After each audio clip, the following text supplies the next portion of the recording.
华为畅享2024屏幕摔坏，中框严重变形，修好需要多少钱？我是修手机的刘哥，今天的话来修一台本地老铁带过来的畅享2024。这台机子从外观可以看得到，屏幕的话已经是全部摔得窟窿了，大洞小眼的，中框的话已经是严重的变形，屏幕装进去肯定是不平的。但是手机的话是可以正常开机的，我们按住开机键可以看得到，屏幕的话还有轻微的一个亮光，说明主板的话基本上问题是不大。那么这个机子的话维修就比较简单，直接更换一个屏幕总成，再加一个中框的话就可以完美的给它修好了。废话不多说，直接开始维修。先给手机进行加热，加热好了以后，我们先把后盖给它拆下来。拆开后盖之后，可以看得到这个机子的话还是一个纯原的机子，没有被维修过。我们先把边框上所有的螺丝全部先给它打下来，拆下屏幕边框，取下电池，扣开排线，然后接着取下主板，拆下中框上所有的小配件。接着我们找了一个全新的中框，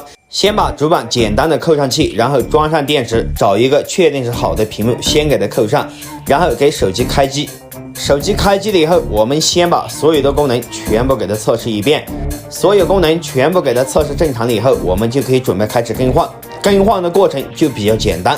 把拆下来的所有配件给它装到全新的一个中框上去的话，就可以完美的给它修好了。简单的装机完成了以后，我们先把所有的功能全部先给它测试一遍，所有功能全部测试正常了以后，我们打上后盖的胶水，然后装上后盖，最后我们再把所有的功能全部测试一遍，测试正常了以后，这个机子的话就完美的给它修好了。我们可以看一下，这个就是更换下来的一个屏幕总成，修好了以后，整体的效果还是比较 OK 的。手机的话就完美的给它修好了。感谢粉丝的支持，再见。